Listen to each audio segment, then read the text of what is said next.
বিচিত্র এই পৃথিবী, তার চেয়ে বিচিত্র এই গ্রহে বসবাসকারী মানুষ ও প্রাণীকুলের আচরণ।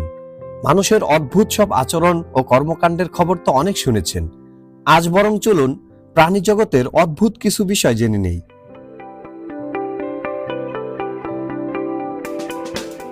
মানুষের মতো এতটা পিকুলিয়ার বা অদ্ভুত প্রাণী দ্বিতীয়টি পাওয়া না গেলেও প্রাণী জগতে এমন কিছু প্রাণী রয়েছে যাদের আচরণের কথা শুনলে আপনি রীতিমতো চমকে যাবেন। এই যেমন পিঁপড়া কখনোই ঘুমায় না, ওদিকে মাছ চোখ মেলেই ঘুমায়, আর ঘোড়া যে দাঁড়িয়ে ঘুমায় এটা তো সবারই জানা।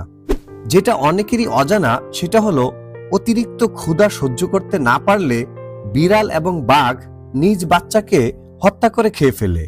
সৃষ্টিসেরা মানুষ বাঁচে বড়জোর 90 থেকে 100 বছর, অথচ একটা কচ্ছপ গড়পড়তা 150 থেকে 200 বছর বাঁচে। মানুষ হিসাবে আফসোস হচ্ছে, তাই না? পৃথিবীর সবচেয়ে বড় প্রাণী তিমি। দেখতে মাছের মতো হলেও আসলে মাছ নয়, স্তন্যপায়ী প্রাণী। পানিতে বাস করে, আবার সন্তান প্রসব করে মানুষের মতোই, বাচ্চাকে দুধ পান করায়। সব মিলে তিমি আমাদের কাছে রহস্যময় এক প্রাণী। তিমির মতো ডলফিনও স্তন্যপায়ী প্রাণী, তাদের আছে মানুষের মতো আবেগ, অনুভূতি ও ভালোবাসা। আচ্ছা, আপনার হৃৎপিণ্ড কোথায় থাকে? বুকের বাঁ পাশে, তাই না? কিন্তু চিংড়ির হৃৎপিণ্ড থাকে তার মাথায়। চিংড়ি আসলে মাছ নয়, এক ধরনের জলজ অমেরুদণ্ডী প্রাণী, অর্থাৎ এদের দেহে কোনো মেরুদণ্ড নেই। মহাকাব্য রামায়ণে উল্লেখিত রাবণের ভাই কুম্ভকর্ণ টানা 6 মাস নিদ্রাচ্ছন্ন থাকতেন।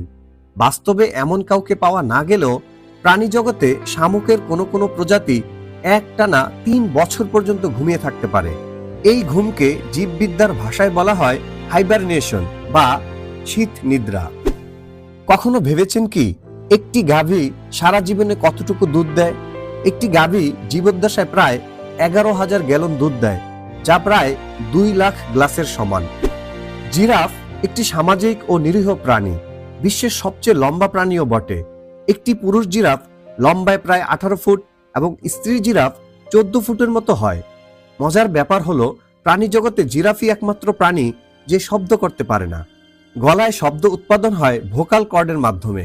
জিরাফের গলা এত লম্বা হওয়ায় তাদের কোনো ভোকাল কর্ড নেই।